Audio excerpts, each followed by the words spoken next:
And we are live with another one. Hello, all you BC WrestlePod nerds out there. And good morning, good afternoon, good evening, wherever you are watching this from and when you are watching this from. But this is the past versions of Mikey and Andrew. And we want to thank you for joining us for a live edition of Grapple Gurus, your BC WrestlePod team that covers all the PLEs, the PPVs, whatever, the acronyms that they're using for all of this now. Who knows at this point? But as I mentioned before, I am Mikey. Joined with me this morning is Andrew, and we are here to cover TNA Rebellion 2024. This was the second Big Four pay-per-view for TNA this year. And we have a lot to discuss because there was great matches. There was fun surprises. There was a lot of things, and they redeemed themselves, and we didn't really have too many technical issues like we did at Sacrifice. So thank you, TNA, for continuing to give us a consistent thing. But Andrew, I don't know about you, but I'm still filled with the adrenaline that was last night. Yeah, it was crazy. As the day went on yesterday leading up to the card, I was super excited to watch this, and it exceeded my expectations. It was so good. Just every step of the way was just a lot of fun and a lot of excitement. Oh, absolutely. And I'm super excited to cover it with you.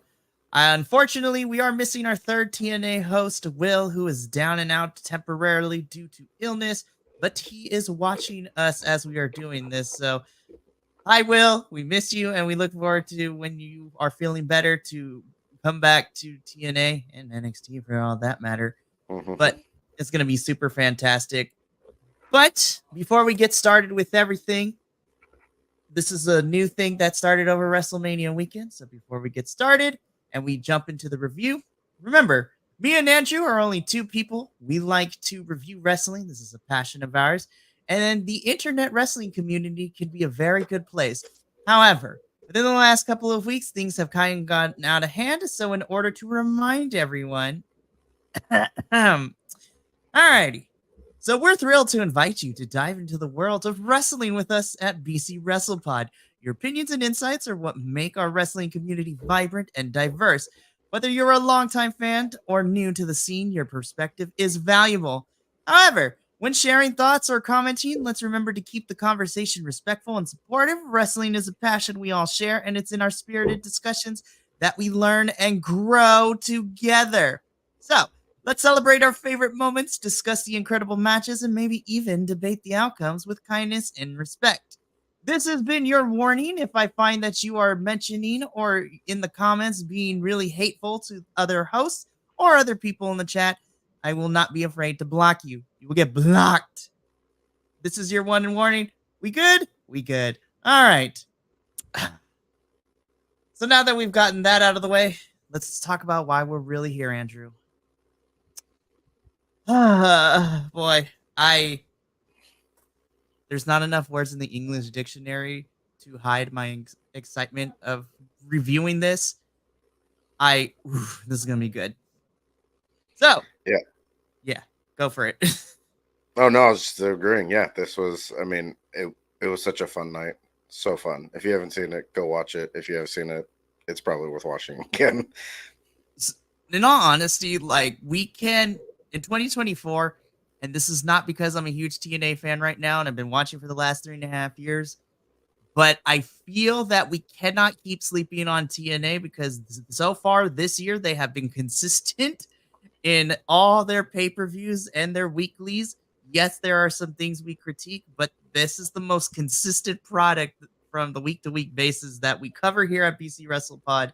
And I need everybody to start getting on board because they have found a formula for success that works for them.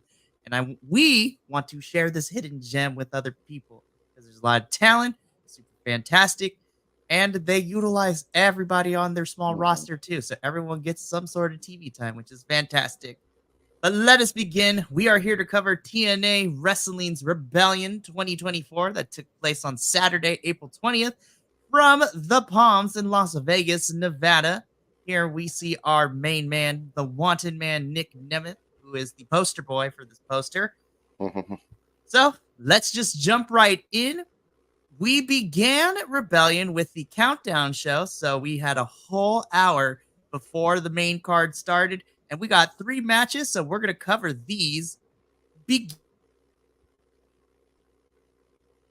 with our opener to the countdown to Rebellion, a 6-man tag between ABC, Ace Austin and Chris Bay, teaming up with the UK sensation and newest signee to TNA, Leon Slater, taking on the team of the Rascals and a newly returned Myron Reed. This was a wild match. Everybody was flying all over the place, and this is how you kick off the show. Be like, oh, we have a pay-per-view. Not sure if you want to buy it. Watch this match and let us showcase why you should purchase this pay-per-view. Yeah, we've seen ABC and the Rascals go against each other for, the last year or so consistently, and part of that has just been the amount of tag teams that are in TNA right now, but them also being 2 of the top tag teams, not just in TNA, but in general in wrestling right now. But it makes sense that we see this constantly, because every time we see some iteration of these 4 face each other, it's incredible. They're so good. They're so high energy. They're so fast paced. Whether it's singles moves or working together as a tag team, they're so fluid and come up with so many exciting things.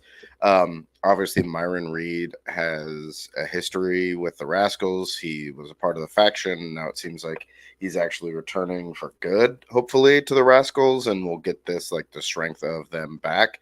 But Leon Slater coming in here too. I mean, he's almost a decade younger than everyone else in this match, which is crazy because they're all not even in their 30s yet.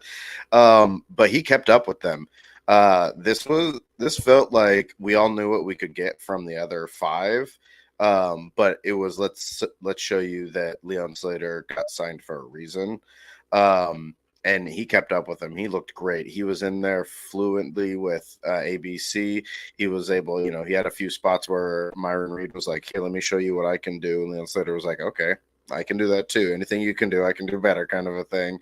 And it was great. It was back and forth. It was super high energy, nonstop action.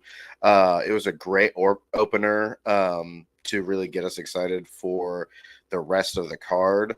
And like you said, this is how you start off a pay-per-view, building up to, what we got for the rest of the night. It definitely was. I think one of the highlights for this match in particular is that that Leon Slater went over the top turnbuckle and did the flip into them. And then Myron Reed followed it up by doing it himself too. It's just like, I would love to see Myron and Leon go at it for a little bit. And just because I think it would be fantastic, if we throw Kevin Knight into the mix too. Jeez. I think those 3 have the potential to be like ground control. We got to. These boys are airborne 24/7. We need to figure out what we're doing for them. Well, and the fact that Leon Slater picked up the pin here on Myron Reed could totally build to that. Myron Reed wants to get that back. So seeing them go against each other. I wouldn't hate seeing Slater kind of hang out with ABC and kind of get some mentorship from them, especially because they're older. They have more experience, especially in TNA. They know kind of how the world works there. And I feel like he'd be a good fit in with them, whether he joined them long-term or just kind of as a friend of theirs kind of thing. But it would bring some interesting aspects to this feud between these 2 teams, and getting to see Slater and Reed go against each other a few times would be pretty awesome. Absolutely. This was a really fun way to open the countdown show. And it's a good reason as to, hey, if you're not sure about watching TNA, let this be one of the matches you watch. We leave this match with ABC and Leon Slater picking up the victory, as we said. We get a quick backstage segment with First Class, so that is AJ Francis and Rich Swan's tag team.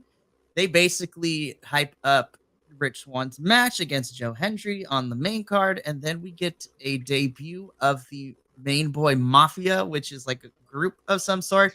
There's only Man one Boy name. Mafia. Okay, thank you for the correction. There was only one name, and that was Young Block Boy. I was like, okay, I think he's a producer. I've heard that before. I'm just like, it was a thing.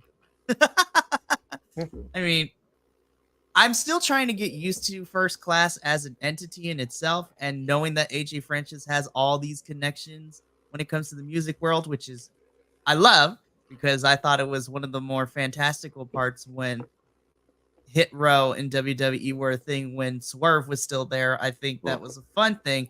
It's just getting me used to it being in TNA, but I'm open to it. I'm not going to knock it for it. Okay. So from this backstage segment, we get into our second match of the evening, which was also a surprise by the way it ended, but we will talk about it. We get our digital media championship. This is Crazy Steve, our digital media champion, taking on the challenger Laredo Kid. This is a rematch of sort, and the way that we've kind of gotten to this point has been a little convoluted because Laredo Kid was supposed to fight Crazy Steve for the title at Sacrifice, but because of travel issues, he was unable to do so. Then we got that beautiful sit-down interview learning more about Laredo Kid that made me love him even more. Then we got the match 2 weeks ago at the TNA episode, which was kind of, it wasn't bad, but it was very okay because it ended weirdly. Then I'm like, okay, we're getting a rematch. Me and you both agree that we wish there was some sort of stipulation for it, like falls count anywhere, no DQ. But nonetheless, I was excited. And then the ending happened out of nowhere, and we have a new digital media champion, question mark? I was very surprised that we had Crazy Steve lose the title here. Yeah, I mean, this match was definitely better than the first one. Commentary tried to point at it that Laredo Kid wasn't quite feeling himself, so he seemed to have started off not like he normally would in the first match, which kind of led to the DQ there. So they were starting off with better energy. The chemistry between the two of them seemed to fit a lot better. Crazy Steve seemed a lot more comfortable wrestling like the base for the lucha style. And there was just more action in it. I said this during the live watch along, but I still don't like that when Crazy Steve was getting cheered by the fans, that he was trying to like turn them against him. Because I feel like if the fans are going to go with you, like let them go with you. Fans can like heels and cheer for heels. That's totally fine. We've seen that in the past. And it just keeps it more interesting. But outside of that, I thought it was a really fun match between the two of them. There were two matches that were kind of my lower points of the night, and this was one of them. And that's only because everything else was so good that this was just a little dip. So it's not like it was bad. It was really good. Everything else was just excellent. And it was crazy. Like, I did not expect Laredo Kid to win this. He popped up when Crazy Steve went up to the top turnbuckle, hit the Laredo fly or whatever it is, kind of a like modified Spanish fly off the top turnbuckle, and got the win.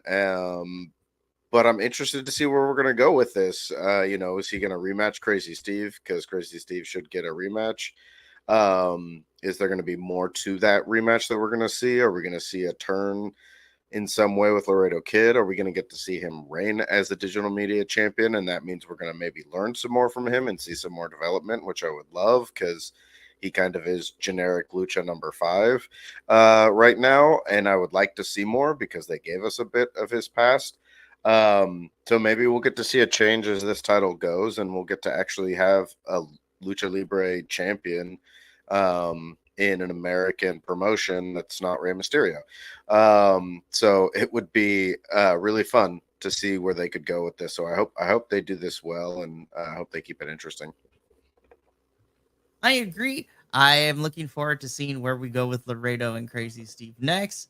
I was pleasantly surprised that Laredo has it, but as we learned from his sit down interview and become more of a fan with him. I do agree with you, Andrew. I really hope that this leads to more character development for Laredo outside of generic wrestler number 5, as you have dubbed it, which is fantastic.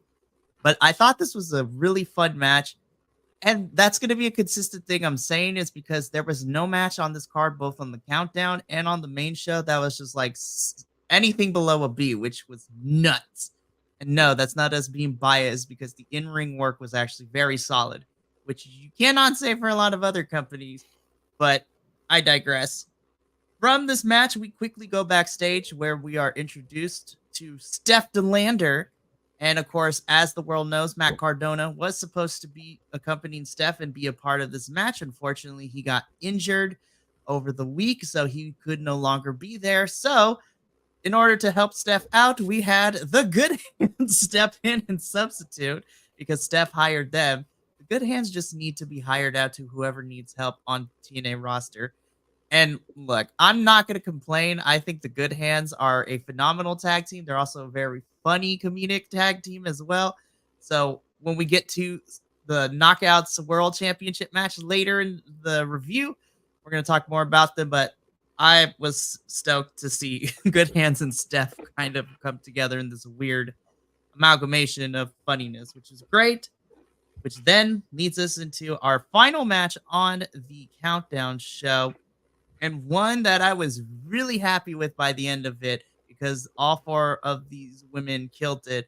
For the Knockouts World Tag Team Championships, we have our defending champs Spitfire, Danny Luna, and Jody Threat taking on Decay, Rosemary, and Havoc. This is DK's rematch clause. And again, I appreciate Tom Hannafan and Matthew Raywald for recapping all the things that went down with this because MK Ultra were tagged. DK won the titles from MK Ultra at Hard to Kill. Then they lost it back.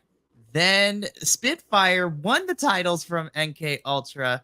And then DK decided to revoke their rematch clause for this pay-per-view against Spitfire.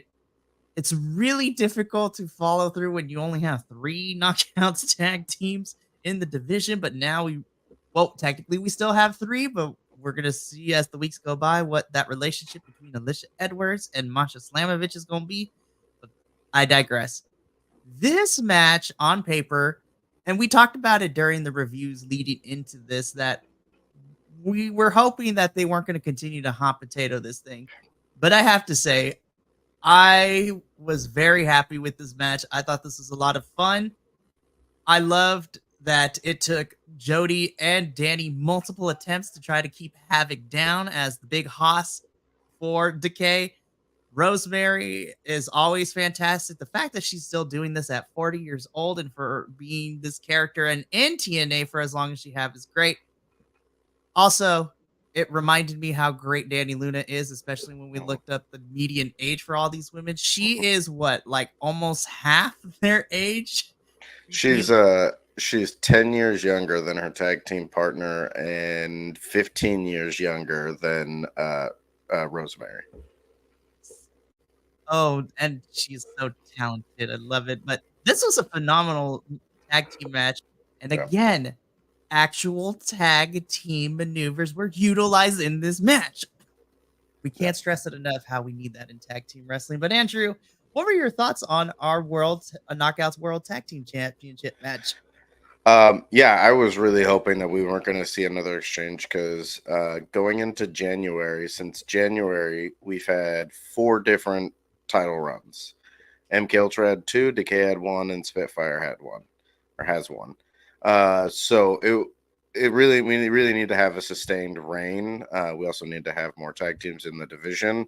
But I was excited seeing this. One of the things I was really looking forward to was getting to see Danny Luna face off against Havoc. The 2 powerhouses, and they did a great job with them working together. I'm a huge fan of Danny Luna since I saw her with Subculture and her match against Jordan Grace when they were over in England. I think she is going to be one of these, the next generation of TNA wrestlers.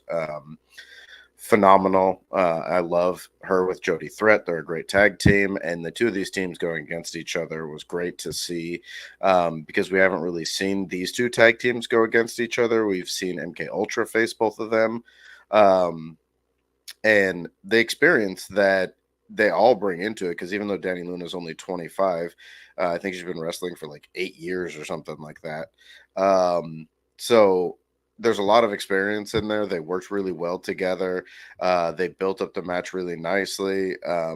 It was a really good showing for both sides. It'll be interesting to see where we're going to go from here. And this is where, if we had more in the tag division, it would be really good, because we could see Decay kind of bounce back from this loss by destroying some of the lower tag teams, while Spitfire was defending those tag titles against some of the other challengers. We kind of get an idea of who the next challengers are going to be. I hope we get some build to it, rather than just being like, okay, cool, well, we don't have anyone else, so it's like throw one together and put them in the tag team picture. So I'm hoping we're having some building going on behind the scenes. I will say, this is not a knock against anything that we got, or TNA itself. We've gotten a lot of surprise new signees. We got some tonight or last night, and it's really fun. It's time to start having some knockouts be some of those signees that we're getting, whether it's singles or tag teams. But this match was great. I was happy to see that Spitfire retained the title. I love their tag team combination move, their finisher. And I hope we get to see a nice little run from them, because I think it's, I think Danny Luna and Jody Thread have kind of earned it to be recognized as champions for a little while. I agree. I hope that with new signees coming down the pipeline, because we have the rest of 2024, I hope we get to see the Knockouts division expand. Mm-hmm. And not to say that the knockouts that we have aren't going to cut it, but with Diana and Trinity kind of going off now, and that their tenure with TNA has done, I feel that it's time to start signing some people. I don't know if she would stay, but I would love to see Steph stick around for a little bit longer. If this is a one-off, I enjoyed the time I had, but I would love to see her for more. So that is fantastic. But the other thing about this match is that after it was over, we had Masha Slamovich and Alicia Edwards come out. Masha was ready for a fight. Alicia was in a ball. It was in a dress with the kendo stick. I was like, I like the contradiction in presentation, but girl, are we really going to try to start a fight in a dress? That's not that's not advantageous. So we've been playing this will they, won't they relationship with Masha and Alicia, because as we know, Killer Kelly is taking some time off, but she is still signed with TNA. So Alicia seems to maybe be aligning herself with Masha, but then we find out later that we still don't know what's going to be happening with it. So I do hope that Alicia does become, partner for Masha for a little bit while Killer Kelly is out, because I think, one, it keeps Masha on our television screen, which is never a bad thing for me. But I also feel that this is also a good thing for Alicia, because now we can see her be something other than just the system's valet, which she has been at the moment. I would love to see her back in the ring. And it makes sense, too, that if Killer Kelly's going to come back after she's had a bit of a break, you build up Alicia and Masha. Eventually they have a showdown with Spitfire, and maybe they take the titles. And then, of course, you have it build up to an eventual descent between the two of them. Alicia and the system kind of turn on Masha, and Killer Kelly returns to make the save. Or you can do the opposite and have Masha decide she's done with this, and calls back Killer Kelly, and they are like, okay, cool, you were convenient when I didn't have my friend with me, but now she's back and this is my actual partner, kind of a thing. But there's a lot of opportunities there, and could be some fun stories. Absolutely. We leave this last match on the Countdown show, and we end Countdown to Rebellion with a sit-in protest, because we are told, after we go through the entire main card of Rebellion, thanks to Matthew Raywald and Tom Hannafan, that opening up Rebellion, the main card, would be the X Division Championship. And before they get a chance to explain everything, we get local talent, which I'm going to assume these are local wrestlers. They come down and they're having to sit in protest because they are with Mustafa Ali and they believe that Jake something shouldn't be in the championship match because Jake is too big. Lest we forget, though, the whole thing about the X Division, ladies and gentlemen, and non binary folks, is that it's no limits, not weight limits. And so they have a sit down protest. And then who should come out to kind of clear the ring but Cody Deaner, the unofficial mascot for TNA? I don't know. We've talked about this before. I need more direction for this, but ultimately, this was the mascot character getting everyone hyped for the main card. He helps clear the ring, and thus that is where the countdown to Rebellion ends, with Deaner clearing the ring and getting ready for what's about to open the main card. I was at a loss of words of what we saw. I'm like you said, TNA is really good at using everybody, and so I feel like when they have big shows like this, they try to figure out like, okay, how can we use some people that aren't going to be in any of the matches or aren't going to be in any of the setups going forward to just do some fun stuff. So this was a way for Deaner to get used. He's been involved with Jake something and Mustafa Ali and all that kind of storyline, so that kind of made sense. I will say this was, I don't want to say the most interesting use of this whole people's choice thing, but it was the most believable, maybe is the word. It worked the best so far out of all of his stuff because he kind of played into that. I will have also say that when you take it out of the storyline, it also is like, I don't know how good of a choice it is to have someone you're trying to make a face essentially attack peaceful protesters. But we were all there for it because it was part of the story, and it was fun. It was a silly, fun wrestling segment. And it got the show started. It did. And that is what we're going to do now. We leave the countdown and we now enter the main card for Rebellion. We get this very fun spaghetti western type of cold open with Nick Nemeth walking around Las Vegas with the system following behind him, while also highlighting all the matches that will be occurring and getting quick recaps of them. I love that TNA now has got some production money because these things are so much fun. This cold open was fantastic. I love me a good spaghetti western type of feel with the song that was playing and just everything that was happening because Nick Nemeth is the wanted man. And there was a bounty that the system were trying to collect in the cold open as they were all going around Vegas. Loved it. It's fantastic. And once we got the welcome from our commentator team, we just jumped straight into the action for the main card because we open the main card for Rebellion for the X Division Championship match. Mustafa Ali defending his title against the winner of the X Division referendum match, basically the number one contender in Jake something. Andrew, I don't know about you, but when we were watching this match had me gassed the whole way through. The bell rang, and then these two men went at it for 10 whole minutes.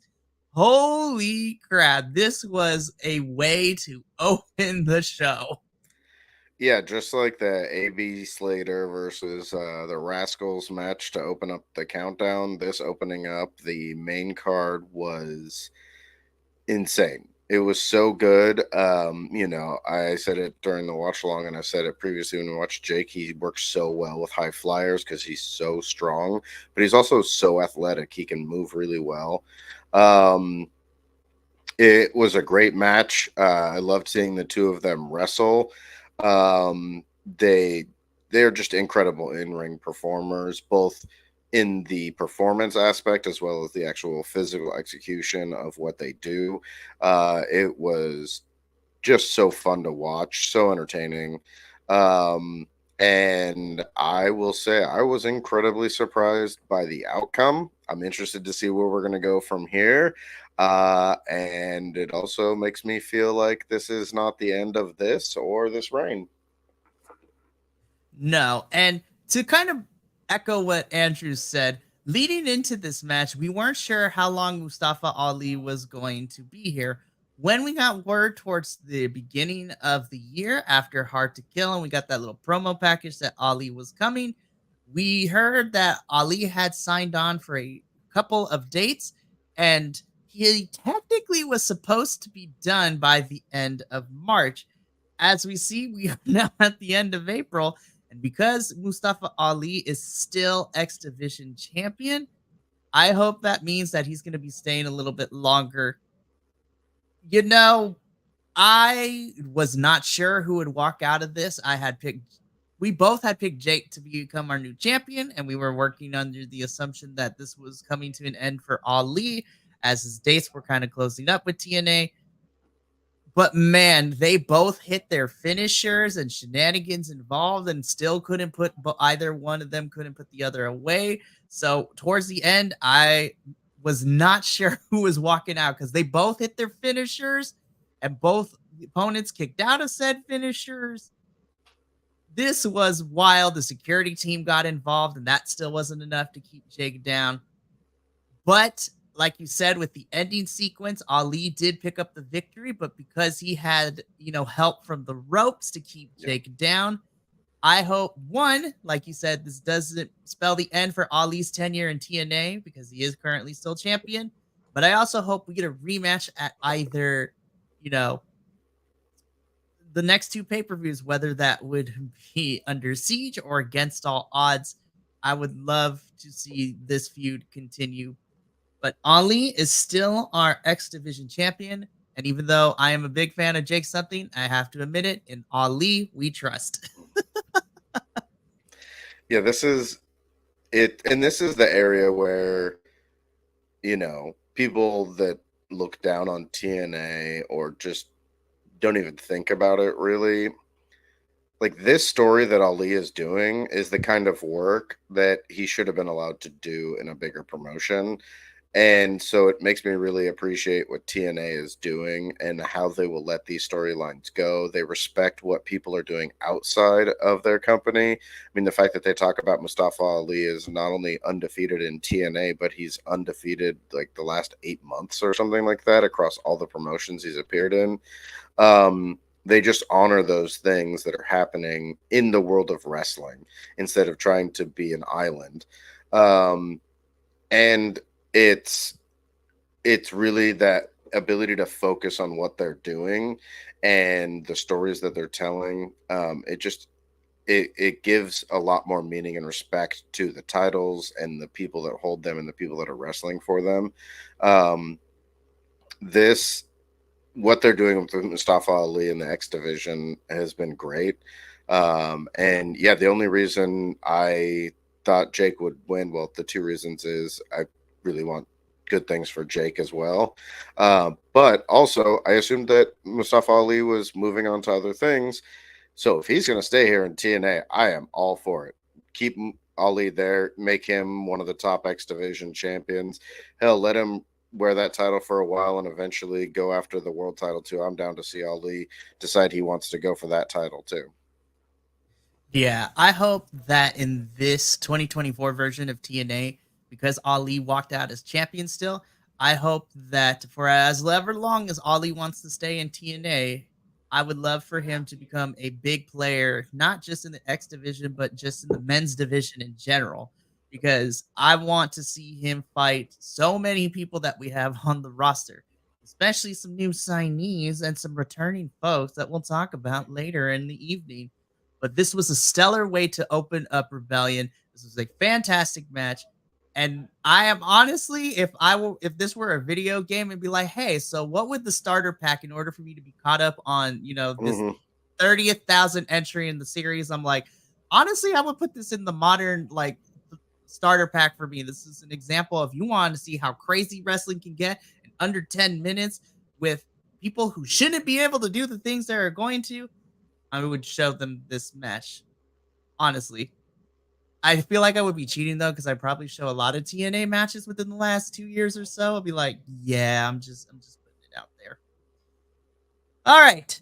So we leave our opener match, which was really, really great. And then we head into our secondary match. So this is the first of two matches that were not for any sort of titles, but we have Rich Swann taking on Joe Hendry. The way we got here is Joe and Rich were friends, and AJ kept playing in Rich's ear, saying, "Be like, dude, Joe doesn't have your back. You know, you're always getting your butt whipped and all the time." And so AJ and Joe have been beefing since Hard to Kill, which has been a really fun through line the last couple of months, which culminated in a match between Joe Hendry and AJ Francis. AJ and Joe were trying to hit each other with the chair. Rich Swann steps in to stop what looked like to be AJ Francis. Then Rich Swann turned on Joe Hendry by hitting him with the chair, allowing AJ to pick up the victory. And so Joe wants a one-on-one match with Rich to get back at him for being attacked with the chair. Look, like we said when we were covering the countdown show, this was the second match out of everything that inherently on paper, and by the end of it, was not horrible. This was a good B match. The story has been fun to be telling with this. Joe Hendry is always fantastic on my television screen. But I will say, I was just like, all right, it served its purpose. Rich Swann, spoiler alert, Rich Swann picked up the victory here. And it feels that we are going to be continuing with this feud. But what I'm hoping, and I'll talk about it after I give Andrew the floor a little bit, because the numbers game is hurting Joe Hendry. There's only one person who could come and help Joe Hendry out. And I'm going to save that. But Andrew, how do we feel about Hendry taking on Swann in this bout? Yeah, I mean this was a fun, solid match. Like you said, this was this would have been a top tier match on a regular week of TNA, but considering the top tier pay-per-view matches that we got from everything else, was the only reason that this just felt like it wasn't at that same level. But it was a good match. I think they are definitely playing into, and when we look back at what's happened with this story so far, Hendry is trying to overcome these odds. You know, before it was him dealing with AJ Francis, who kind of would attack him from behind or cheap shot him. And then Rich Swann, attacked him, turned on him. And so then it was 2-on-1. We got a lot of like the people outside the ring kind of involved. AJ Francis obviously got involved as well. And eventually there was some more shenanigans that led to the loss. So yeah, it feels like they're building up to something. I do feel like Joe Hendry is going to need to find some backup in some sort. I don't know if that's going to be people who are already in TNA, or if it's going to be some new, or at least just returning, surprise people. But I think we are going to see him trying to overcome the kind of numbers and power game from First Class. But I think there's a high likelihood that it's going to be at least fun and entertaining. There's some people, like, I don't know why the name, Dirty Dango just came to mind, because it feels like that whole team left and are going to be coming back as, other iterations.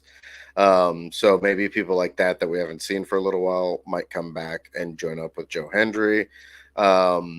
Or maybe we'll see some people who are tired of like First Class just running around, thinking that they're special in TNA just because they want to be and haven't actually earned much. But all in all, it kept the story going. It told things that we needed to see. It was a solid match.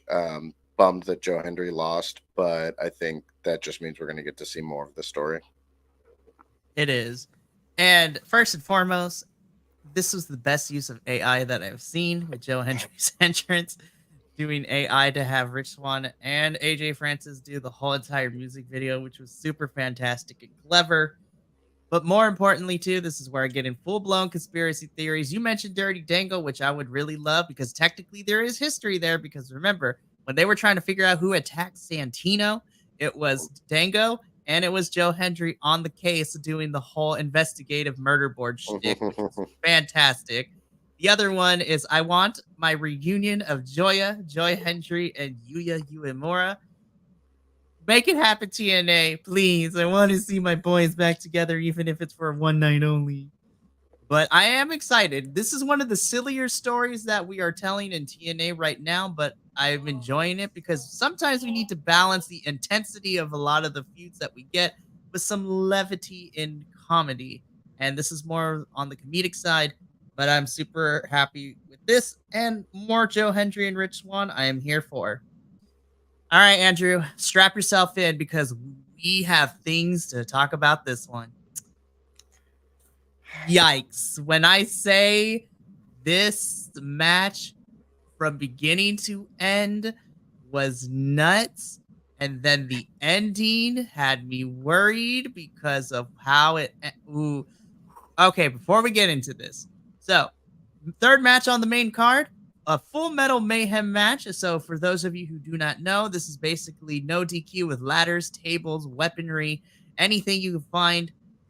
One of my favorite match types outside of Monsters Ball and TNA. Super fantastic. And this was a grudge match between Eric Young and Frankie Kazarian, some vets in the industry, but also vets in TNA's history as well. This has been a story that has been told since the night after Hard to Kill, leading into all of this. We had them fight each other. They went up against each other to see who would be facing Moose at Sacrifice for the TNA World Championship, in which Eric Young won. We had a baller match between Moose and Eric Young at Sacrifice, but ultimately it ended up Frankie Kazarian dressing up as a cameraman, choking out Eric Young with a cable cord to cost Eric Young the match at Sacrifice. And then Eric Young realizing that Frankie is not the same person he knew. Eric Young had a conversation with his Violent by Design self, and he needed to dig deep into those darker recesses of his character in order to be able to fight the quote unquote king of TNA now. From beginning to end, Andrew, they left nothing on the table because anything and everything was used.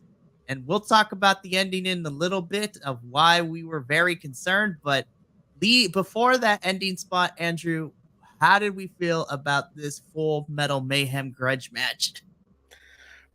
This was great. You know, you've got two vets in Kazarian and EY that just they know how to wrestle great matches. They know each other very well. I love the fact that commentary pointed out that this is only their second Full Metal Mayhem match, and their previous one was they faced each other. It was a tag team Full Metal Mayhem match, and so it for the feud that we've been getting between these two, this felt like the proper build. Like it had to keep going and going. I'm not sure where we're gonna go with either of these two after this, but the things that they put each other through, both like literally and mentally, was insane. The Eric Young hitting an elbow drop on Frankie Kazarian, who was inside of a trash can, was insane. Going through a couple of the tables and things like that, from the apron to the floor, just the way they were just beating the crap out of each other. It was insane. It was a great hardcore match. I think I said when we were watching it, like, this is what other promotions need to see, having, no DQ style matches, because I mean, we eventually got some blood, though I don't think it was planned. There was no blood up until that spot, but it still felt like what a match with no rules should feel like.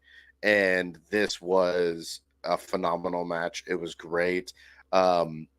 It felt like this was for a title, even though there was no title on the line. You could feel the stakes that were involved for both of these guys. Absolutely. All right. So before we talk about the ending sequence, one of my favorite things is that they did everything. We had cookie sheets, we had tables, we had EY trying to fight Cherokee Kazarian to get out of the trash can. We had an appearance by Janice, the nails with the 2x4 with the nails in it, which was fantastic to watch. All right, but we can't be dancing around the issue for longer. So, all right, let's talk about the ending to this match because this was. All right, I got to calm myself. So, we're going to talk about this in a little bit of graphic detail because it was kind of graphic to watch.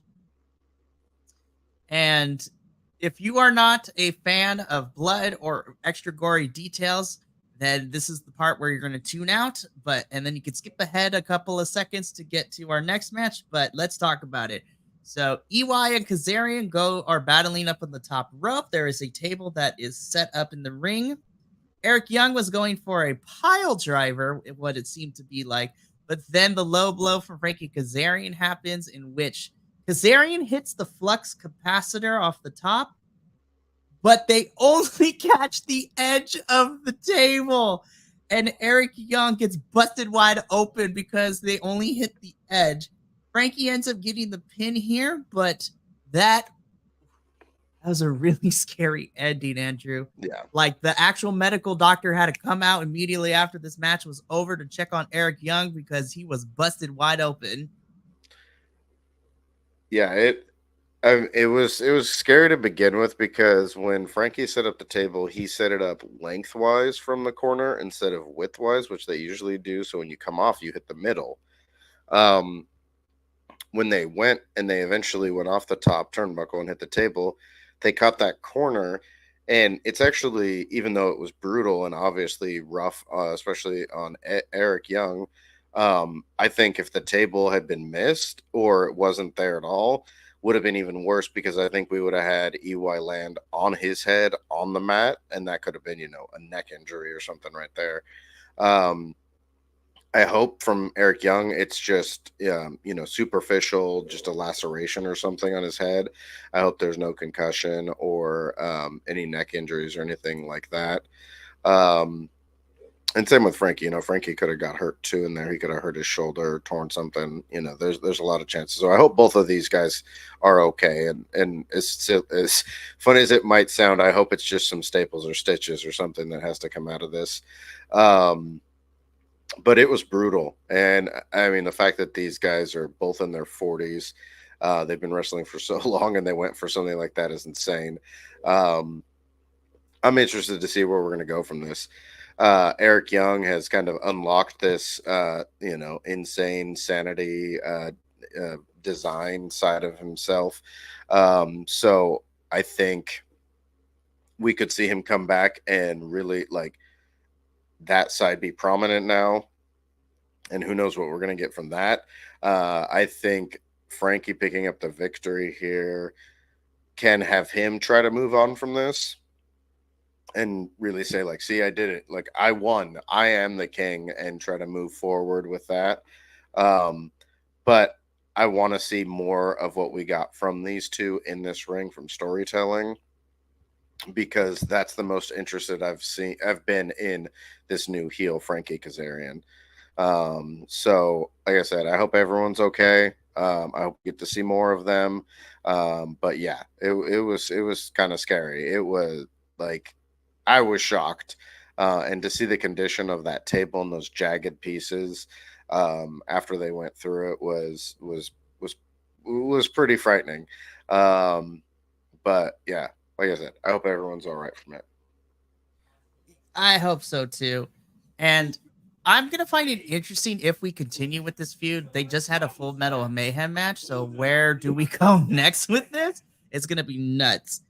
But we leave this match. We head backstage really quickly with Nick Nemeth, who tells us that, his family's here. So Ryan Nemeth and his dad is in the audience, which we will see them later, which then they did a good job of planting in my brain. I was like, okay, family's here. So I've been trained. If the family is in the ring, it's about to go be on and popping by the end of this. So When we come back to the arena, we hear Steve Macklin's music. And we were told on Thursday in a little pre-taped video promo, Macklin was going to make his presence known at Rebellion. So Macklin's music hits, he comes down, he's in his wrestling gear. So I'm like, okay, he's about to have a match. What's about to go down? First, we get the good piece of news that it seems, I haven't been scoured for anything official, but it seems that Steve Macklin has signed a new contract with TNA, which makes me super happy. I like Steve Macklin. I like his whole gimmick. So, I mean, he's in the ring, he's in his wrestling gear. So, fantastic. And he has signed a new contract, but all his demands have been met. But he wants to have a match at Rebellion, and he wants to do it now. Then the best authority figure across any promotion comes out, Santino, the deputy of authority, Steve McLean. Can we just take a moment of how much I've been enjoying Santino as this on-screen authority figure for TNA since, they brought him on? He's just so freaking good, man. He's so funny. You can't teach that kind of charisma. He's just he's playing a character, but you forget that he's playing a character because he is so on all the time and it just feels so natural. It is so good, but Santino's on the top of the ring and he tells the audience and us watching that, you signed a contract to have a new contract, Steve Macklin, but I also just got done signing somebody new and he's raring for a match just like you and he's ready to go. And so music hits, the camera stays on Steve and the ring as the music hits. Everyone's watching this play. Then everyone starts losing their minds about what they see on the screen, which was very nice of them not showing us. And why was everyone losing their mind? Well, they started with a close-up shot of some very long wavy hair and a Puerto Rican flag in the butt pocket. And immediately, Andrew, I don't know about you, but excuse my French, I lost my absolute gourd and I lost my shit. And I was a little schoolgirl because who has returned to TNA but to Mike Santana himself? And I was so surprised and I was so giddy. I was like, oh my gosh, they signed Santana. Let's go. Yeah, this, I mean, I just got goosebumps again thinking about it. He had made a comment in one interview he had recently about, being open to the idea of returning to TNA. He's been kind of, I was bummed when Santana and Ortiz broke up. But I respect him wanting to, be a singles competitor and, try to move on to a new stage in his life. And have him show up here in TNA at this point with people like, following behind people like Nick Nemeth and Mustafa Ali. This was huge. Like, this was huge for TNA. I think this is going to be huge for Santana. I think, it's huge for us as the fans. And to have him come in and have this moment, like, it was so awesome. It was so good. I was so happy. I mean, I think this was probably my high point of the night, which is crazy because we were like halfway through the night. And, kudos to Steve Macklin. Congrats to him for, re-signing. I'm happy that he gets to stay there. I think he's another great performer. And, kudos to him for taking this and being willing to take the loss to Santana, because I was like, no way are they signing him, bringing him in like this and having him losing, like, even if against Steve Macklin. So, like, before we even got the match, I was so hyped. I already knew I was going to be so excited for this. And then the match we got was just, like, it was such a great way to show what Santana can do. I forget how, good size of a dude he is, to see him up against someone like Steve Macklin, to see the things that he can do, because he brings in very much of this, like, it's got shades of Lucha Libre in it, but it's also American style and it's international style. And He's wrestled so long as a tag team competitor that he's showing a lot of stuff that we haven't really been able to see for him in the bulk of his career.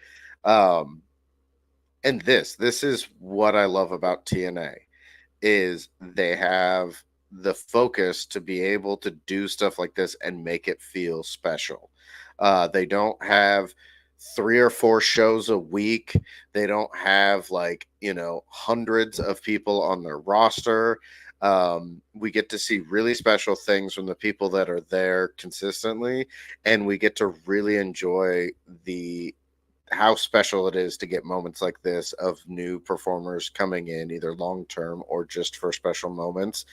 But to see this, I hope we're seeing the building of the next like decade of TNA, and who we're going to see as oh yeah, this person's run as the world champion, this person's run as the knockout champion, this person's run this team's run as tag team champions, X Division champion, all these kind of things. And I think Santana, just like Nemeth and Ali, bring in the quality of saying yeah, these are world champions, so I was just so ecstatic to see him appear and be here. My moment of the night, hands down. Oh, absolutely. And again, me and you, we were together when we watched this thing. I was like a little kid because the history with TNA and Santana and Ortiz and LAX and all that too was one of my first introduction. Mm. And I want to take a moment too. It's to shocker to nobody. Me and Andrew are POCs. We are people of color. And specifically for me, when I was growing up and I saw clips of LAX, from TNA back into the early 2000s and whatnot, for me, I was just like, there's not a lot of wrestlers that look like me. And so Santana and Ortiz were one of the few introductions. I was like, wow, wrestling is really cool. And to see my Puerto Rican homie Santana come back to TNA and represent, the Boricuas on the planet, man, as a 30-something-year-old now, full circle moment for me. I'm super excited. And really quickly, this match we got between the two of them was baller too. Like, holy crap, man. They both went at it. And man, Santana just hasn't lost a step. And I have an affinity for him. If you haven't watched the Chris Van Vliet interview Santana did with him, that has made me respect Santana so much more. More so, I mean, I've had a bunch of respect for him before, but this made me fall in love with him as a person outside of his character too. The match was stellar, and we've already kind of covered it. You said it, Andrew, yourself. It's good. Macklin is the homie for life for re-signing and then putting over Santana in this capacity. This was a fantastic match. I am looking forward to seeing Santana in TNA now. Yeah. So we go from one feel-good moment to another stellar moment too, because next up we had our TNA World Tag Team Championship match. We have the champions, the system, being represented in this capacity by Eddie Edwards and Brian Myers, taking on the team of Speedball Mountain, Speedball Mike Bailey, and Trent Seven himself. One thing that I want to point out is that commentary made it an effort to tell us, and I forgot about this, but I was happy they reminded us, this is Trent's first time in a TNA World Tag Team Championship match, because this is Mike Bailey's second, since at Hard to Kill, Trent was supposed to be in that match, but because of travel issues, Bailey teamed up with Laredo Kid, and Laredo Kid stepped in. And so this is Trent's first shot at the Tag Team Championships. And Andrew, I'm just going to let you go with it. As a resident tag team expert, you tell me why other companies need to look at this match and TNA in general of how to do tag teams. I mean, this was great because all four of these people have very specific styles and they excel at their styles incredibly. Brian Myers, I think, like a lot of people, someone who got overlooked in other promotions, and his time in TNA, whether he's been with Moose or on his own or with other partners, he has shown that he is a phenomenal wrestler. Eddie Edwards obviously has had a long career. All of these guys, they've all had like 20-year careers. Um, Mike Bailey is just, I think, one of the most underrated wrestlers. Like, he's someone who I have never seen him have a bad match, and he's someone that just flies under most people's radars. Um, and him with Trent Seven brings such different styles together that um, it's just so fun to watch. Excuse me. Um, but the two teams together put on a showcase. Um, they showed not only their individual style, but how they work together. Bailey and Seven have really started gelling and putting their styles together as a tag team. And I think the best thing about this match, we both figured that the system was going to come out of this as the victors. We were feeling pretty strongly about it, but they hit their finisher, one of their finishers, the backpack stunner into the elbow drop, didn't get the victory. Speedball Mountain hit that tornado kick into the half and half suplex, didn't get the victory. We were going into this thinking of coming into the end of this, I'm not sure. I think anyone could win this. So that's what really made this great. I was in awe of what we got. In fact, I don't have a lot of notes of this. Speedball, Mike Bailey, living up to his moniker of Speedball, was basically a driving force for all four of these men, just hopping all over the place, flipping all over the place, hitting with his martial arts, like. And this, I want dream booking right here. I don't know if it would ever happen, but when she gets more comfortable with her character, if we ever want to have a true Forbidden Door, I would love to see Speedball Mike Bailey versus Lola Vice. Mm-hmm. I think, or just have them go on a weird intergender tag team run, like, would be fantastic. But Mike Bailey, to me, is someone who has done a very good job of being able to showcase that, yes, you can incorporate like jujitsu and mixed martial arts into wrestling, because I feel that Speedball has been able to is good at both and is able to blend it seamlessly and adapt to whoever he's fighting. But Tread 7 also giving us that gritty British style of wrestling, super fantastic. Some lots of headbutts, lots of chops, fantastic.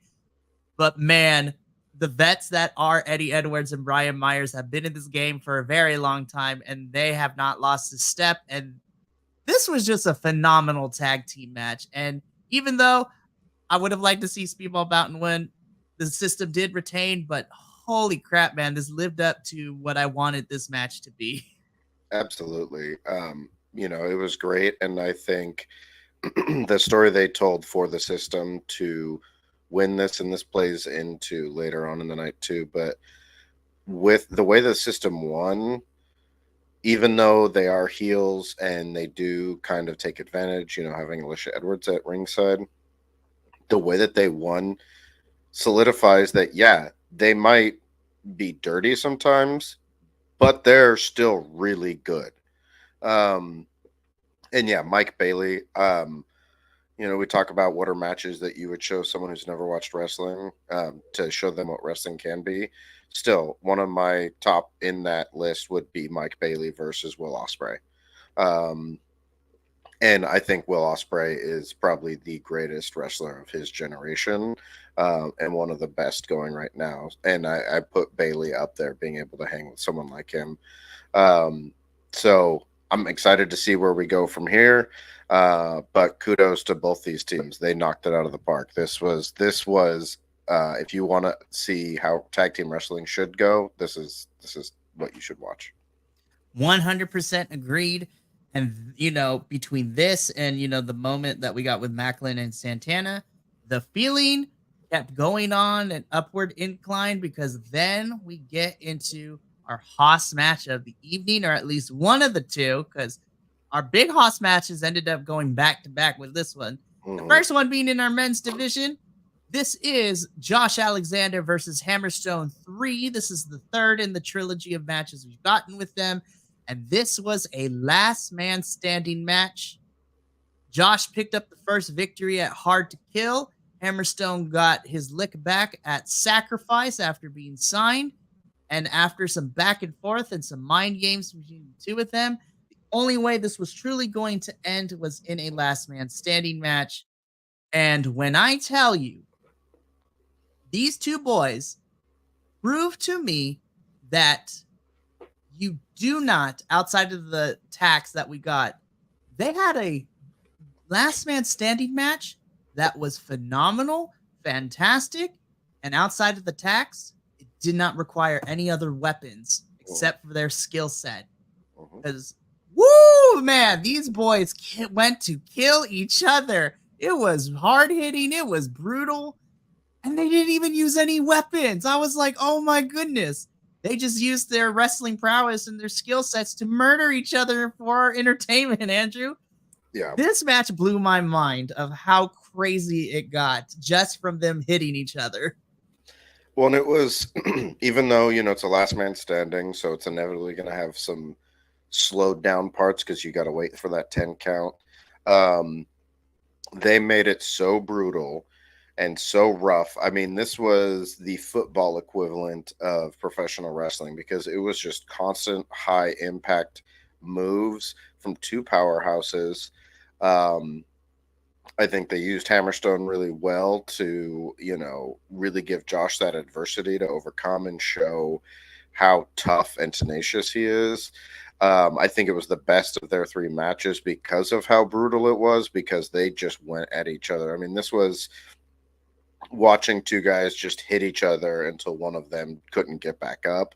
And there were several moments when Josh was struggling to get back up. His ear got busted open, not purposefully, but really just sold into that. Seeing him, out of breath, dazed, blood dripping off of him, trying to get back, getting up at 8, 9, having to roll out of the ring and use the apron to be able to stand up.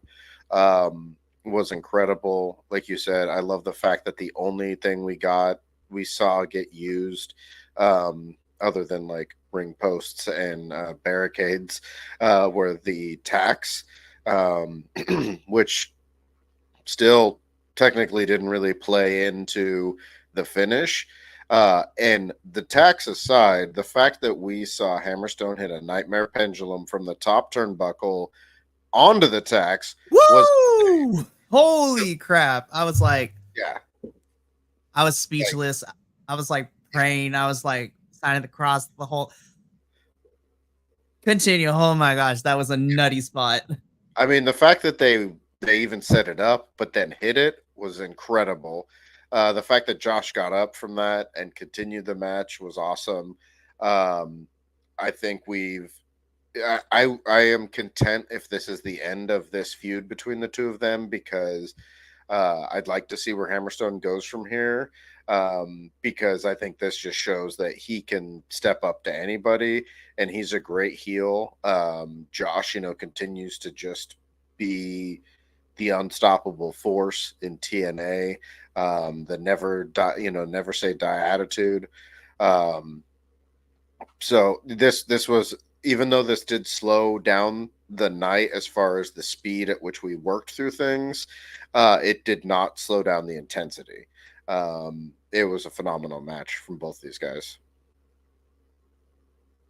Yeah, and then Josh picking up the win with that brutal C4 spike on the stage alone. I am happy Josh will no longer be naked without his headgear now, so it's fantastic to watch. I think Josh winning in this, trilogy makes sense to me, but damn, Hammerstone made a statement, and now that he's officially signed to the roster, I am very excited to see where the paths for Josh and Hammerstone lead next to us as we go into our next trilogy of pay-per-views with Under Siege, Against All Odds, and then leading into the third big four of the year, Slammiversary in July, which we'll talk a little bit about that. Okay, we then get the final part of Jonathan Gresham's 4-part docu-series, him embracing this new character. I'm just going to leave this here.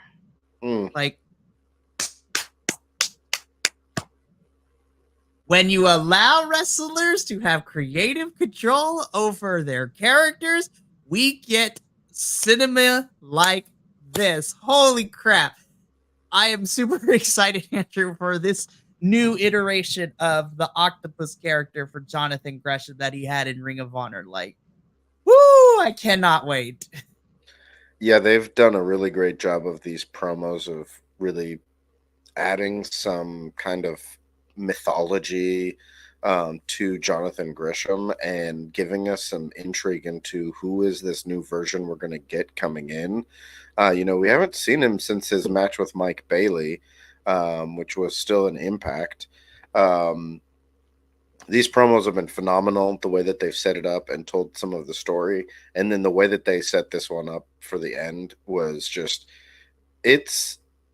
it's like watching the birth of a supervillain or a horror movie villain. Like it just was great. I felt like I was watching a trailer, and it's so excited to watch the movie in movie theaters.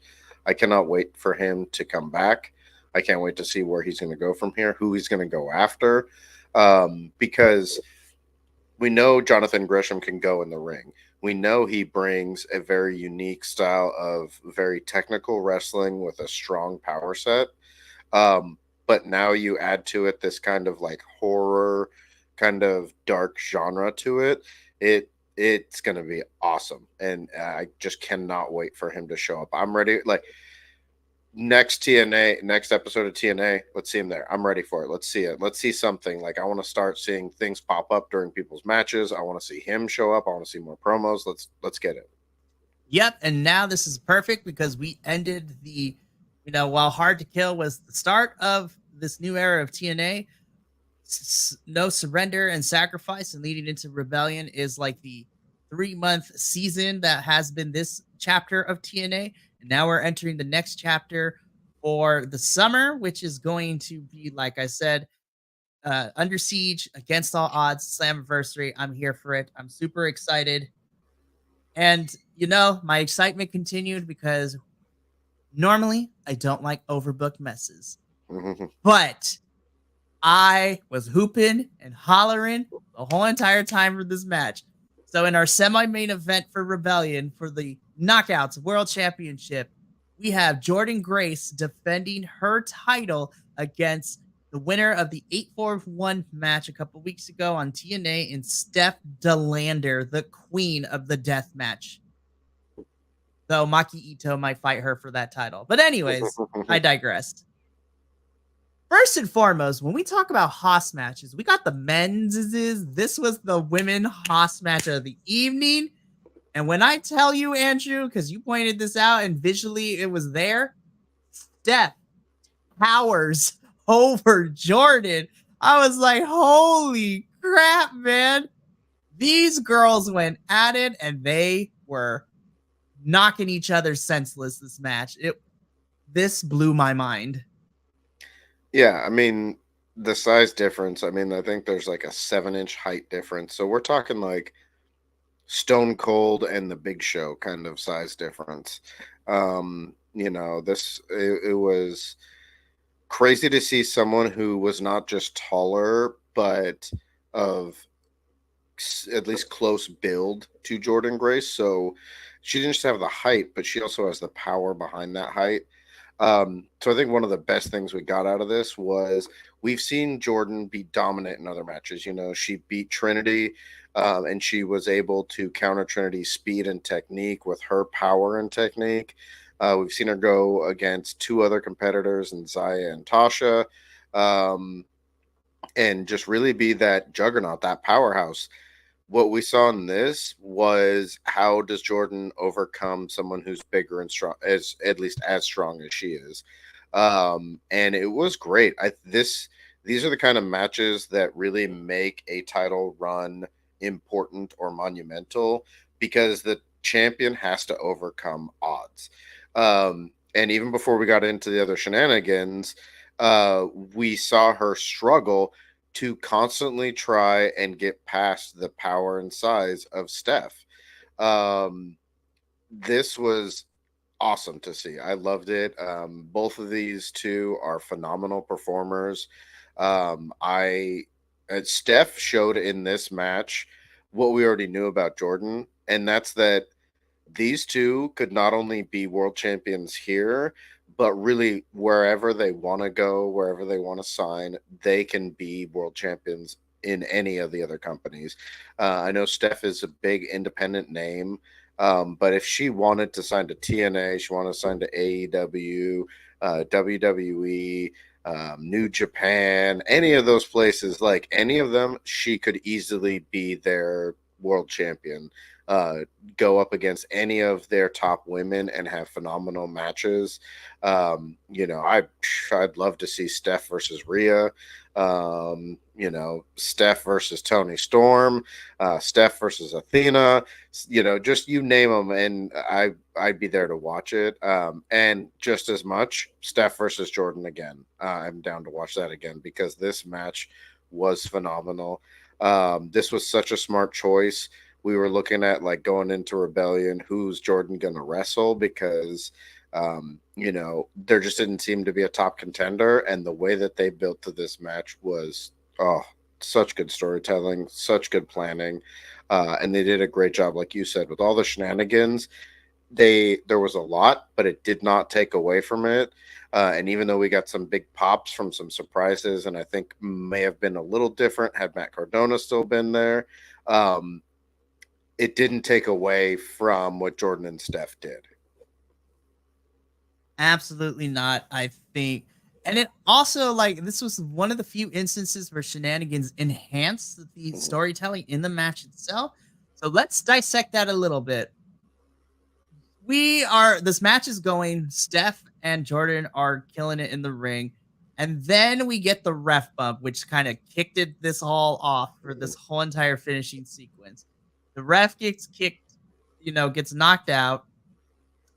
Jordan's checking on them. Good hands, and Steph try their best to get on Jordan. Steph hits Jordan with the title. The ref is knocked out as Steph goes for the pin still. So the good hands take the referee shirt, put it on, and try to do the count, but it doesn't work. Then it becomes a 3-on-1 as Jordan has to face Steph and the good hands. Then the lights go out the first time.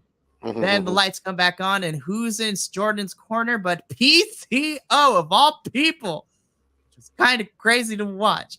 Oh my goodness, this is nuts. So he takes care of the good hands. Steph gets weird and tries to flirt with PCO, which doesn't work. We almost got a choke slam on Steph, which I was like, yes, intergender. But then Khan comes out to take care of PCO.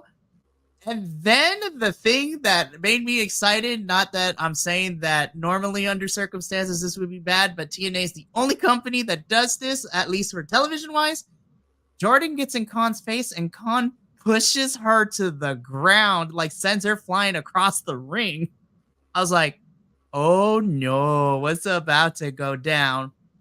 The good hands, Steph and Khan are about to take out Jordan. Lights go out again. And who else should come back? But we have the return of Mr. Thumbs Up, Thumbs Down himself, Sami Callihan. Take care of Khan. Steph's trying to escape. Sami pulls her back into the ring to allow Jordan to hit the Juggernaut driver. Second referee comes down. 1, 2, 3, your winner, and still your Knockouts World Champion, Jordan Grace. Again, lots of shenanigans. It was a fun finishing sequence, but the shenanigans enhanced to what we got prior to that. And I really hope Steph sticks around a little bit longer. I want to see her at least a couple more weeks. Well, and to your point about how TNA handles this stuff, I like that even commentary, they never, at one point it was Khan getting ready to do the neck snap on Jordan and the good hands were in there. And they were never like, oh, they can't do this to her. She's a woman and yada, yada, yada. Especially because Jordan got her title shot by the winning a gauntlet that was men and women. And everybody else, it was everybody, genders aside, no matter what it was, you got to be in that match. And Jordan came out of that victorious.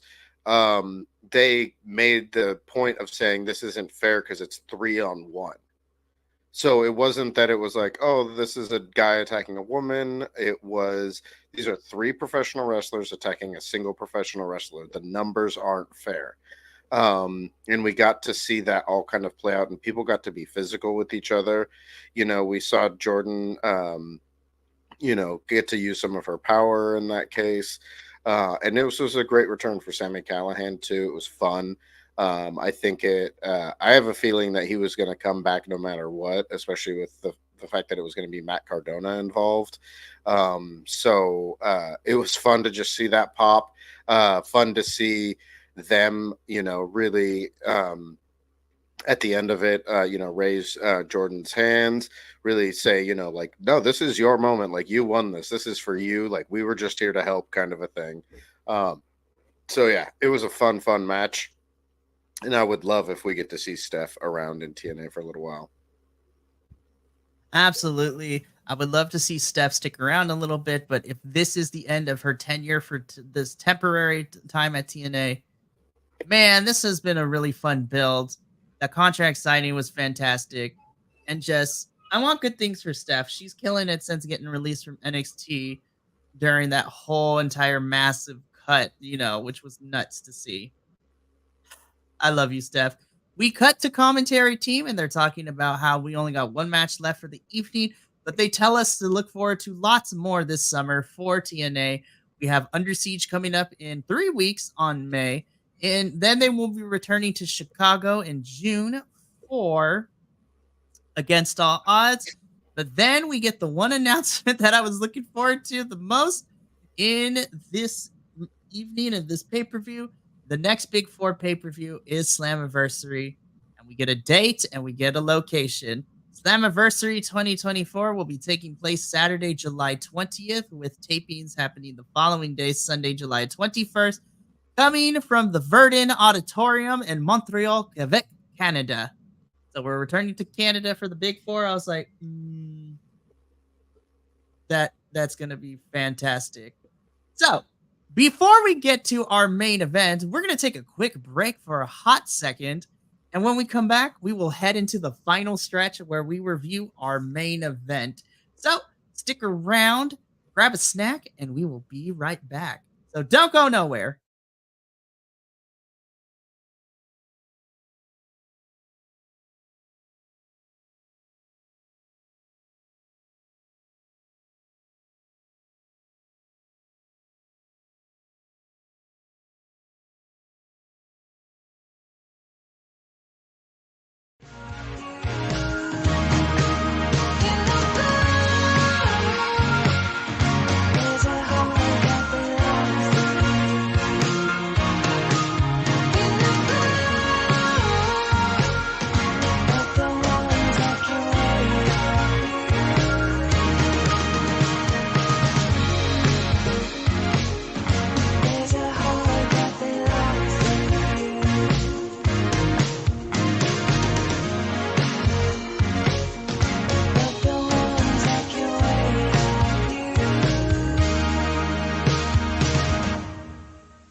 And we're back. Hi.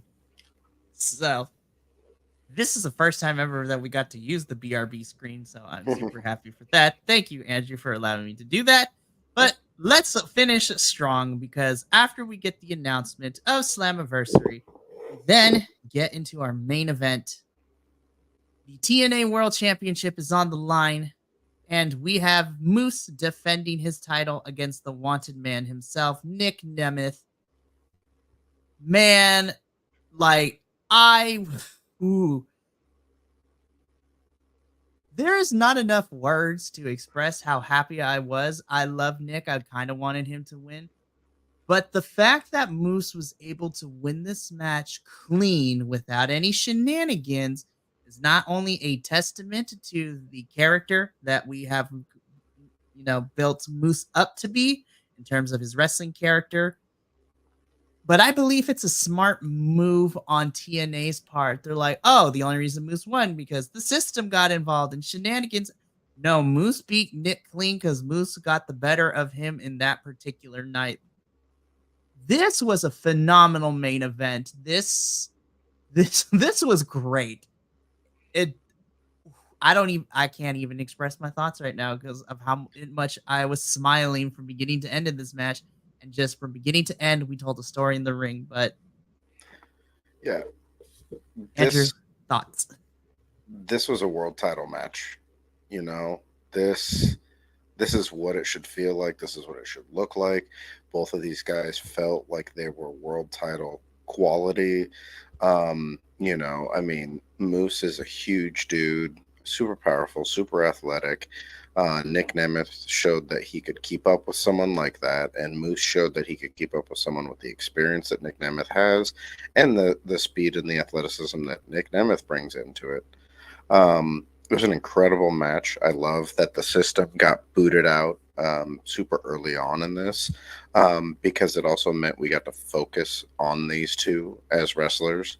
And like you said, we got to see Moose get a clean victory out of this. And even though in the tag team match there was some shenanigans in there too, when it came down to it, ultimately it was the system being a smart tag team, taking out one of their opponents and then, targeting the other one to get a clean victory there too. I think what we're seeing from this is you might not like the system's approach. You might not like their attitude. You might not like some of the things that they do during their matches.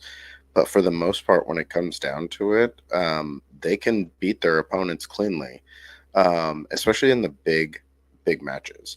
So to see Moose come out of this, I think what it does is it shows that they're not just dangerous as a faction, but what makes them dangerous is individually they're also dangerous in what they do. Moose is not just the world champion because he got a team behind him. He is the world champion because he's one of the best in TNA. And he's another person who I think could also be up there facing any of the other world champions from any of these other promotions. It was a great match. There was a part of me that was bummed that Nick Nemeth lost, but I think what we're seeing from this is just not the end of this story. We both picked Moose to come out of this victorious, and I think that we're going to see a build to a rematch between the two of these guys because the match that we got this time was phenomenal, and the match that we could get going forward in the future I think will be even better. This was a great match. This was up there for one of my matches of the night. I don't even know if I have a match of the night because I was so overwhelmed by all of the different matches that we got. But this was a great main event, great world title match, and a great just match between the two of these guys. Absolutely. And I'm going to spoil it before we get to our final rating too. But you want to know what my match of the night, Andrew, was? The entire Rebellion pay-per-view. Okay. So Moose wins.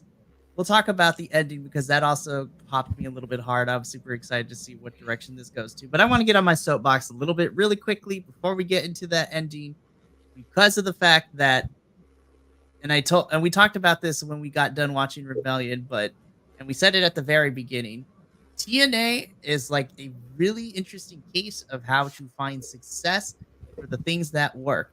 because a lot of the critiques, people are like, well, I would watch TNA if it was on a larger network. They need to get a better TV deal. I'm like, do they though? Because they have managed to find success by doing all these pre-taped stuff, which Mhm. not only allows us to watch the things that we're building towards these pay-per-views, which are really necessarily outside of special episodes. The only things that are live are their pay-per-views, and everything is pre-taped. However, it also allows the wrestlers to go out and do other shows and other promotions too. Like literally Jake Something and Speedball Mike Bailey are a tag team in another independent Mhm. promotion. I want to see those two fight it in TNA though as a tag team, which would be fantastic, but I digress. And so they have found TNA has found a way to find success in the smaller thing. And I need people to kind of wrap their head around the fact that TNA, by all measures, is successful. They just don't have the large corporation backing that certain other companies do. And that is totally okay. They have managed to sell out most of their pay-per-views for the last 7 to 8 months, according to reports too, doing these smaller venues by promoting all of their talent and utilizing everything. I need people to stop sleeping on TNA and stop calling it this little independent promotion. I'm looking at you, JVL. I'm calling you out live on stream, my boy. Love you though. You were fantastic. And I know it's all in fun, but I need people to start getting into TNA like we get into TNA, because I think people would be shocked of how consistently quality good this wrestling is. That's just me though. I'm very passionate and I will defend my little TNA corner of the wrestling universe to anybody who's willing to listen. I will defend these boys and girls and non-binary folks to anyone. Y'all need to start watching the TNA. Thank you for coming to my TED Talk. Yeah, it's like I said earlier. I think it's TNA. The previous TNA and Impact and all that stuff was trying. They were in that race that everyone seems to be stuck in. It's like I think most people are pretty sure that WWE is going to be the number one thing. You know, they're the NFL, the MLB, or whatever of professional wrestling, especially in the United States. Um, but you know, AEW now is kind of in that second place, challenging them. Kind of, they're running in this like these races against each other. And then we have other promotions that are smaller that are never going to be up there. I think TNA has resolved itself to be high quality, but not concerned about what other people are doing. You know, they've figured out the size that they need to be to not only be successful, but to have growth. You know, they are growing, but they're not trying to do it too fast. They're not trying to be what they used to be. They're not trying to be a different company. They're they're trying to be good wrestling, and I think, you know, people want to say that it's an independent promotion, and I don't think that's an insult anymore, because, you know, you look at companies like GCW, which is an independent promotion, and they put on some of the craziest, most interesting cards that I've seen. You've got a lot of other places that bring in performers from all these other companies that do this stuff, and I think TNA is like, it's like the top of the indies. They're like the indies that became sponsored. You know, it's they're doing what the independent shows are doing on a bigger scale, and it's working. We're getting to see all of these surprise appearances. We're getting to see people do things that they want to do. People being respected. They're treating their wrestlers equally. You know, we're seeing women, men, non-binary wrestlers, wrestlers from all different kinds of ethnic backgrounds, from different cultures, all being put on the same pedestal, and not only being put there, but all collaborating together. And it genuinely seems that everyone wants to work together to have the best that they can have. Um, and TNA seems to be respecting that. And we talked a bit about, you know, the departure of Scott D'Amore, and I think people were worried about that. And I think, if nothing else, at least what seems to have happened is they're taking that culture that they saw that was like, okay, the people that are working for us want that culture. So even though we may have parted ways with the person who really helped build that, we're not going to get rid of that, which is what I think is what has kept a lot of the performers happy, because they get to keep that culture in their company. And it's what's making people come over here, because they want that. They don't feel the need like, oh, you've got to get signed to these other two companies, because then otherwise you're not successful. Um, and that's somebody else's idea of what success is, not your own.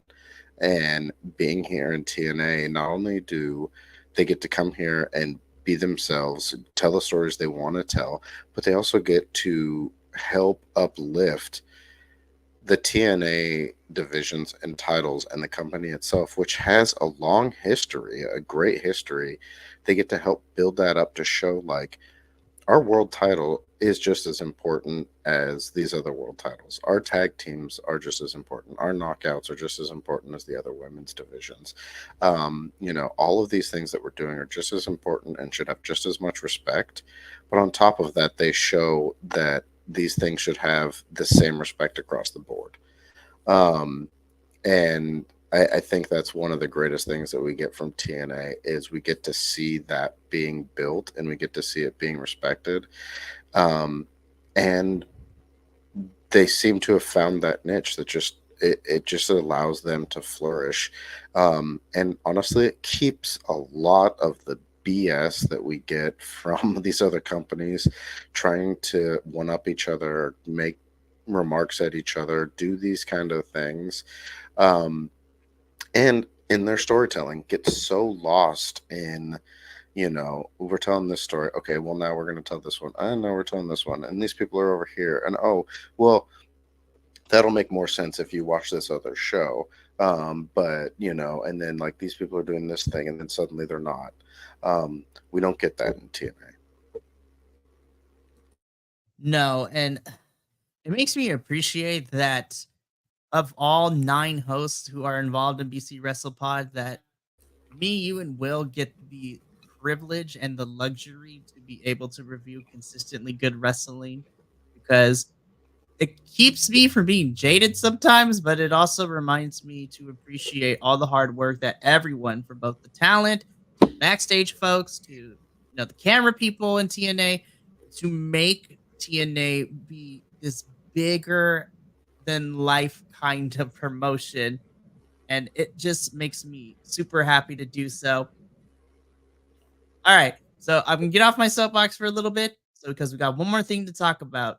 The system come out in those tracksuits, which by the way, I need them to sell on TNA Shop for us, because I would wear that thing in a heartbeat for these reviews. But the system come out to celebrate Moose's win. But then we start to see some glitches happening on the board, and we get to the inevitable lights out that we saw in the go home show. And we keep getting this repeat of a distorted voice saying lights out with these really staticky and horrifying like images and whatnot. It's getting crazy. The lights go out, and then there's a couple of seconds where the audience is trying to figure out what is happening, and so is the system. And then thank you for miking up the ring, because then of course we get the sound of the cacophony of something that we're all familiar with, and we just get the yes, because who has returned to TNA? Not Matt Hardy. Oh no, no, no. We get broken Matt Hardy back in TNA. He takes out Moose, and broken Matt Hardy is holding that championship up as TNA Rebellion goes off the air for the night. Look, say what you will about his tenure in a previous company. Broken Matt Hardy has been one of my favorite characters within recent modern wrestling, because it is just so out there, so outlandish, but it allows the wrestler to be super creative. Andrew, I gotta know, you're familiar with the work of Broken Matt Hardy in some capacity. How do we feel about him coming back to TNA for, whatever this is about to be? I think this is great. I know Matt Hardy is kind of on the wind down of his career. I think this, other than the Hardy Boys at their height, I think as a singles competitor, I think this is probably the greatest iteration of Matt Hardy that we've ever had. It was so creative. It felt like this was the version of Matt Hardy that if you let him, like, what's the character that you want to make? What's the Matt Hardy that you want to be iconic? That this was what he decided to create. Um, it's like, we've talked a lot recently about Bray Wyatt, and that character, and this feels from Matt Hardy. And I know they worked together, obviously, when they were both in WWE, but that feels like this, where it's like, it just feels so natural and such a part of his creation, um, that getting to see this one last time before he does actually retire is phenomenal. I think having him back in TNA, even if he's other places, um, getting to do this is such an awesome moment for TNA to get to experience. And it's the same thing as, like I was saying, with people like Steph and things like that, where it's like, even if we only get to see them for a brief period of time, TNA doing things like this is what makes it so special, because they are so much more open to bringing people in for one-offs or for short periods of time, and letting them do interesting things. This is what we get. Um, it's going to be fun to see what they do with this. It's going to throw so much possibility into what TNA can do over the next period of time that we get to see him here. And it was completely unexpected. I know there were a lot of people speculating about what Matt Hardy was going to do after AEW, but I think this, just getting him to see here, it was one of those, like, sure, it could happen, but we don't know. So yeah, it was phenomenal. It was. Hi, Will. Will is in the chat just chatting with us right now. So it's fantastic. But as you were saying, Andrew, I think if this is the final chapter for Matt Hardy, I'm kind of glad that he has come back to TNA, but who knows if he's going to stay for a long term, if it's a short term. But in the words of my favorite drag queen, Trixie Mattel, I'm not here for a long time, but I am here for a good time. And I think Broken Matt Hardy is going to provide us with some good entertainment. I want one final deletion match before he leaves TNA to wherever he's going to next. I need a final deletion match because those are the wildest things I've ever seen, but it's fantastic. But with that, Andrew, we've come to the end of another Grapple Gurus review. We officially reached the end of our review for TNA Rebellion. So, we've gone through everything, talked about everything that happened from the backstage to the promos to the matches themselves. Now, we do the last thing that we must do, and we must give a final rating. And to clarify, I want to include the countdown show because it was part of the product of what we saw last night. So, what is your final rating for TNA Rebellion 2024? So I gave it a 9. This card was nonstop from beginning to end. So much fun, so exciting. Even in other cards that haven't had the greatest build up for TNA, by the time we got to the pay-per-view, it just was so much fun, and this continued that. There was some really great build into this, great stories going in and coming out of this. It was just a phenomenal card across the board. I kept expecting to come down from the excitement that I had from the match or the segment that we just watched going into the next thing, and it just kept me going. I was just like waiting for, it's like a roller coaster, and you're like, okay, this has got to be the end. We got to wrap it up. And you're like, oh, nope, here goes the next corkscrew. Here goes the next flip. Here goes the, it was just so much fun. Such an exciting night. And, credit to TNA. They did it again.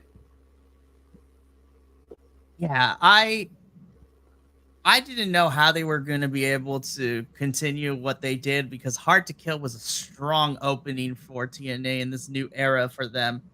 But then we consistently got good stuff. And I agree with you. I give Rebellion 9 out of 10 for me. This was a phenomenal pay-per-view. I had a fun time We concluded some stories, we started some new ones. All the matches were phenomenal, and even the matches that weren't necessarily my favorites were still very, very solid. And this was one for the books. I need everyone to watch Rebellion because this is another strong contender for probably one of my favorite pay-per-views of the year, and we're only in April, but I'm adding to my list of favorite matches because I'm gonna be honest, the other hosts are gonna have to fight us to not just include all the pay-per-view matches from TNA on the best of 2024 when we get to the end of the year, but they can try if they will. Andrew, I had such a good time reviewing this and watching it with you. It's been a busy 2 days for both of us, but I would not want to do this without any other person but you and Will. So, Andrew, I appreciate your input, and man, this was a fun time. Thank you for being here. Absolutely. I'm bummed that Will couldn't join us for this week of TNA and especially for this card. But yeah, it was phenomenal. And I'm excited that I get to not only experience TNA every week. It's one of those things that I got back into it to start reviewing it with you all. But if this was to stop tomorrow, I'd still be watching TNA for sure out of all of the other promotions. And the fact that I get to watch it with, people that I get along with so well, enjoy sharing that experience with, and people who genuinely enjoy the product itself and the performers. It's the healthy version of being a wrestling fan. Yeah. Will, the sentiment is also there. We miss you, bud. And I'm happy to have this trio do TNA because I wouldn't do it without anyone else. All right. Well, we got to get up on out of here. We've been here for almost 2 hours. But those of you that tuned into this rendition of Grapple Gurus, thank you so much. We will be back with another crew. Andrew is going to be tagging out, and he will be tagging in JVL, the Professor, and Adolfo, as those three will be joining me tomorrow to cover AEW Dynasty, which is happening in a couple of hours, speaking of which. But me and Andrew are going to go rest up and go enjoy ourselves to be able to watch that tonight. But from all of us here at BC WrestlePod, especially the Takedown Troop, thank you so much for joining us. And remember, take care of yourself, love one another, stay Bi-Conic, but more importantly, you always deserve to finish your story. We'll catch you tomorrow for AEW Dynasty. But until then, tata for now.